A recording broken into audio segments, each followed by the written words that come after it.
Merci. Alors, bienvenue à la réunion extraordinaire du Conseil de la Ville de Châteauguay en ce 17 décembre. C'est une réunion qui va être relativement courte. C'est une réunion parce que on veut embaucher certaines personnes et pour faire ces embauches-là, malheureusement, à cause de la situation des fêtes et etc., on doit la faire aujourd'hui. Alors, vous avez tous pris, premièrement, permettez-moi de constater le quorum. Donc, la réunion est ouverte.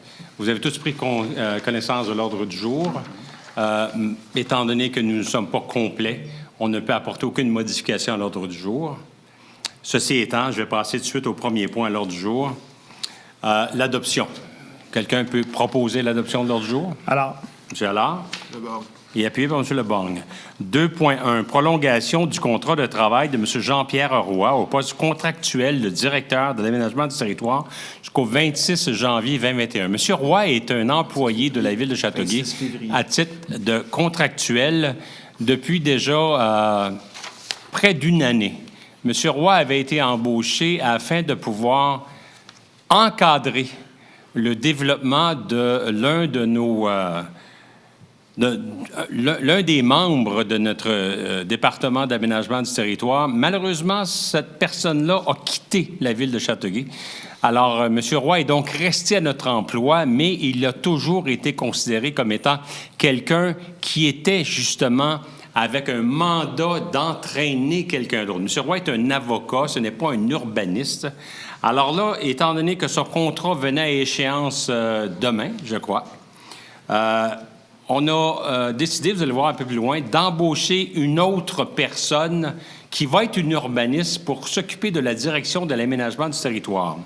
Sauf que M. Roy a fait tellement de belles choses quant à la gestion du personnel que nous lui avons demandé s'il acceptait de rester avec nous pendant au moins 1 mois et demi après l'embauche de cette personne-là, afin que cette personne-là puisse prendre connaissance de ses techniques, de ses méthodes, et puisse les élaborer ou en tout cas les appliquer si elle le désire.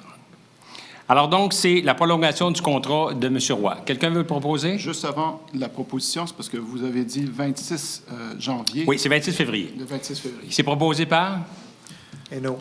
M. Hainaut. Et appuyé par? Alors. M. Allard.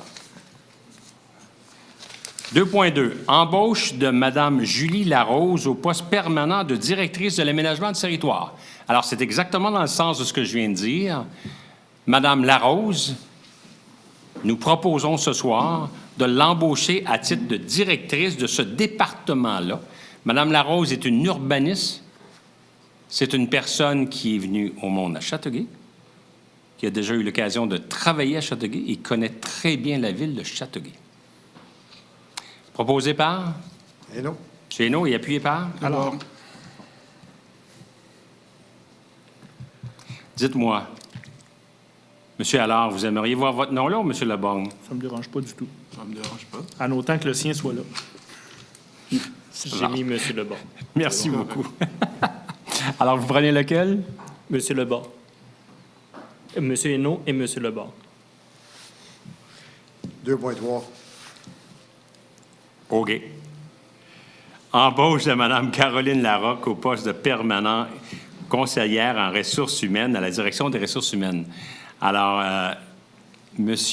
Stéphane Guinta, notre directeur des ressources humaines, a quitté.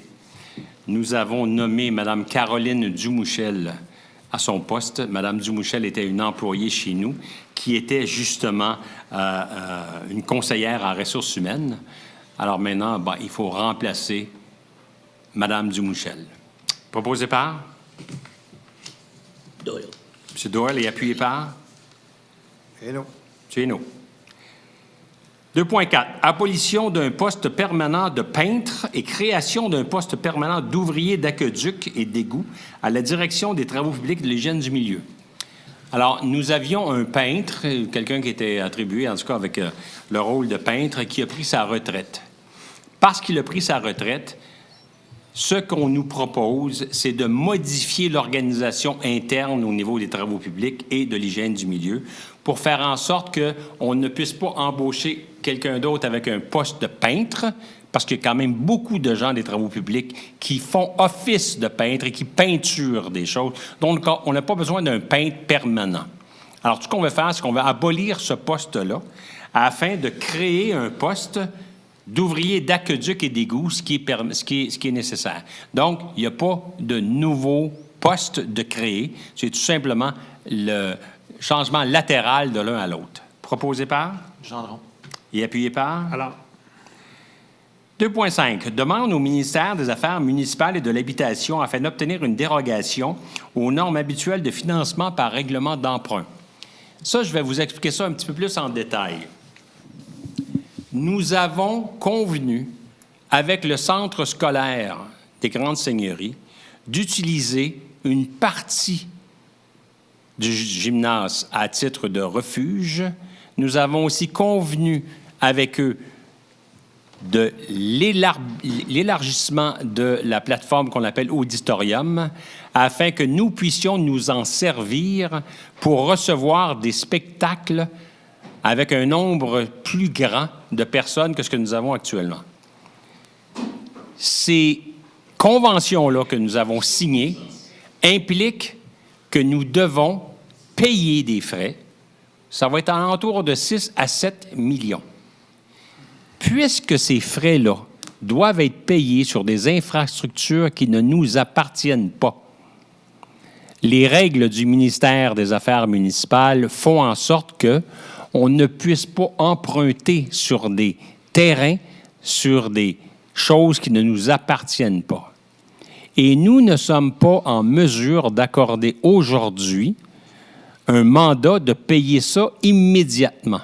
Alors, ce qu'on veut demander, c'est au ministère des Affaires municipales la possibilité de trouver une forme de dérogation habituelle afin que la ville de Châteauguay puisse amortir ces frais-là sur, je dirais, un terme d'environ 15 ou 20 ans. Alors, c'est cette demande-là qu'on fait auprès du ministère des Affaires municipales. Proposé par? alors, Tu es alors et appuyé par? Gendron. Monsieur le maire, c'est juste dans le cadre de cette demande-là précise. On précise la demande exacte ou c'est une demande qui va être possible dans d'autres contextes? C'est seulement ce contexte-là? C'est dans le contexte des ententes que nous avons déjà signées. OK. Mais je veux juste être sûr, c'est seulement avec les ententes qu'on a avec l'école Louis-Philippe Paré puis le centre de services scolaires. C'est strictement par rapport au protocole que nous avons accepté à la dernière réunion, oui. Parfait, merci. On ne peut pas avoir ça d'une façon plus large parce que ça mettrait le ministère dans une situation peut-être un petit peu particulière, mais étant donné que les protocoles sont déjà signés, que l'entente est déjà conclue, cette entente-là peut être vérifiée par le ministère, donc ils savent précisément sur quoi on veut s'embarquer. Parfait, OK? merci beaucoup. Donc, c'est accepté. Vous avez une période de questions. Est-ce que quelqu'un avait des questions? Monsieur Lapparie, est-ce que vous avez reçu des questions? Non. Pas de questions. Parfait. Est-ce que vous avez des commentaires? Barry? Non, merci. Michel? Non, merci, bonsoir. Mike? Moi non plus. Joyeuse fête à tout le monde. Moi, Monsieur le maire, j'aimerais ça, après le conseil, si c'est possible, de discuter avec les membres du conseil d'une proposition de lettre que je voudrais présenter aux représentants du gouvernement et du ministère pour la préservation de l'intégralité du corridor vert. Je souhaite signer cette lettre-là et j'aimerais ça que le plus grand nombre de membres du conseil la signent également. Je vais vous la déposer par la suite, mais on n'a pas besoin de faire ça en séance extraordinaire. De toute façon, on ne peut pas ajouter de points. Fait que c'est pour ça que je voudrais en parler après, rapidement. On en parlera. Monsieur Leborgne? Merci, bonsoir, joyeuse fête. Je vais en profiter simplement pour remercier Chocolat Favori de ce qu'ils ont fait. Ils sont allés distribuer des chocolats à nos brigadiers scolaires. C'est une super belle affaire. Je veux aussi rappeler à tout le monde les règles sanitaires qui sont excessivement restrictives. Souvenez-vous qu'elles sont restrictives. Juste que vous sachiez que le gouvernement du Québec a demandé à tous les corps de police, y compris aux nôtres, et ce n'est pas nous qui allons s'impliquer dans ça. C'est une demande qui est faite par le gouvernement, d'être plus proactif afin d'être plus coercitif. Alors, s'il vous plaît, ne vous exposez pas à toutes sortes d'amendes ou de peines ou quoi que ce soit. Faites attention. Il faudrait que nous puissions y avoir une fermeture. On a déjà commencé la période de vaccination. C'est une situation qui m'embête énormément. C'est une situation qui a des conséquences familiales, personnelles, économique, commerciale à tous les niveaux. S'il vous plaît, respectez les normes gouvernementales et essayons de faire en sorte que vers la mi-janvier, on puisse avoir un résultat plus intéressant. Et espérons que d'ici quelques mois, au moins 70% des gens seront vaccinés. D'ici à ce temps-là, s'il vous plaît, protégez-vous, continuez de tousser dans votre coude, continuez de porter le masque et tenez-vous le plus loin possible des gens. 2 mètres minimum. Merci beaucoup. Quelqu'un veut proposer la levée de l'Assemblée? Gendron. M. Hainaut, appuyé par? Gendron. M. Gendron. Merci.